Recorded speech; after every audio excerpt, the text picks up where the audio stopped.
Le temps d'attention du poisson rouge dans son bocal a été calculé par Google à 8 secondes. Et le temps d'attention, mais de la plupart d'entre nous, c'est 9 secondes. On est en train de devenir des poissons rouges enfermés dans notre bocal. Mais notre bocal, c'est nos écrans.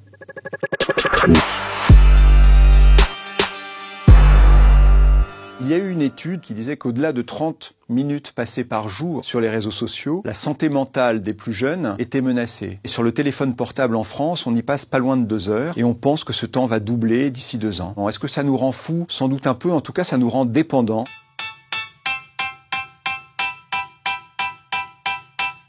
Le dormeur sentinelle, c'est celui ou celle qui dort en fait avec son téléphone portable allumé en mode veille auprès de son lit et qui dans un demi-sommeil, plusieurs fois par nuit, le consulte pour voir si quelque chose est arrivé. C'est celui qui ne dort jamais vraiment parce qu'il est toujours, lui aussi, en mode veille, comme l'est son téléphone portable. La nomophobie, c'est nomobilephobia, c'est l'incapacité absolue qu'on a d'être sans son téléphone connecté. L'incapacité qu'on a à le poser, à l'oublier ou à ne pas le consulter.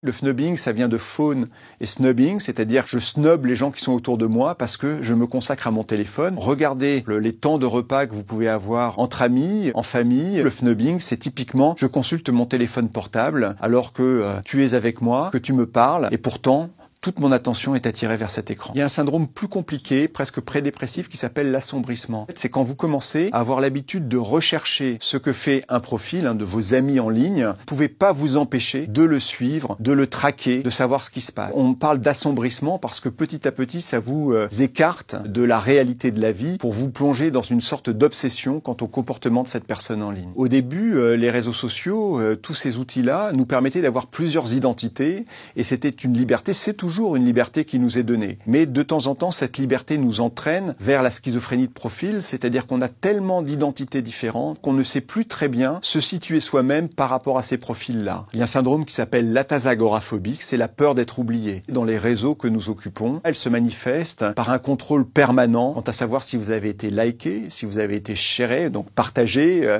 si à un moment donné on vous a retweeté, si on a commenté vos photos ou autres, et quand ça n'est pas le cas, alors vous avez l'impression de subir une sorte de bannissement et vous avez l'impression d'être oublié par vos pairs. C'est juste une machine qui vous oublie, c'est pas vos pairs. Une grande partie des réseaux marche de la même façon qu'une machine à sous dans les casinos. Elle se fonde sur le mécanisme de la récompense aléatoire. De temps en temps, vous avez quelque chose qui vous satisfait, de temps en temps quelque chose qui vous indiffère totalement. Et parce que ça alterne tantôt une récompense, tantôt du rien, finalement, vous êtes en consultation permanente de ces outils.